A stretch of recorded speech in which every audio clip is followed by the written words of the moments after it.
सहारा enterprises तुमच्या स्वप्नातली गाडी आता कमी किमतीत. इचलकरंजी शहरालगत असलेल्या कबनूर चंदूर रोडवर कोन्नूर पार्कमधल्या सहारा एंटरप्राइजेस इथं पश्चिम महाराष्ट्रातली विविध बँका आणि फायनान्स कंपन्यांनी जप्त केलेल्या जुन्या दुचाकी आणि चारचाकी गाड्यांची विक्री केली जाते. शोरूम किमतीपेक्षा 25 ते 50% कमी दरात, उत्तम स्थितीत आणि संपूर्ण कागदपत्रांसह त्वरित डिलिव्हरी. दुचाकी 20,000 पासून पुढे तर चारचाकी 50,000 पुढे. आपल्या पसंतीची कार किंवा बाईक आता अगदी परवडणाऱ्या दरात घेऊन जा.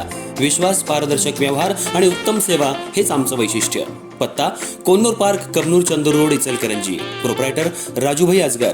संपर्क 8055810910 आणि 9860785786. सहारा एंटरप्राइजेस, दर्जा, विश्वास आणि बचत यांचं परिपूर्ण ठिकाण.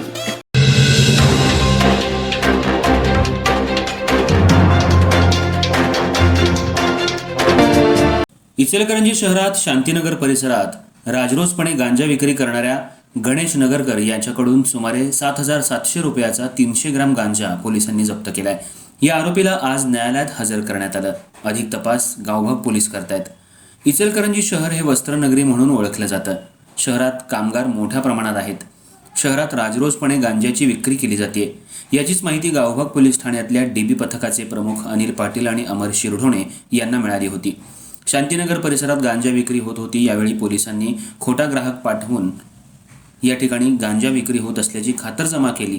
तेव्हा या ठिकाणी गांजा विक्री होत असल्याचं निष्पन्न झाल्यानंतर गांजा विक्री करत असलेला गणेश नगरकर राहणार शांतीनगर याच्याकडून सुमारे 300 ग्रॅम वजनाचा 7,700 रुपयांचा गांजा पोलिसांनी जप्त केलाय आणि गणेश नगरकर याला पोलिसांनी ताब्यात घेतलं.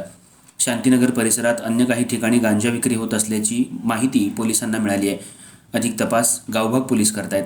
पोलीस कॉन्स्टेबल अनिल पाटील, अमर शिरढोणे यांनी ही कारवाई केली आहे.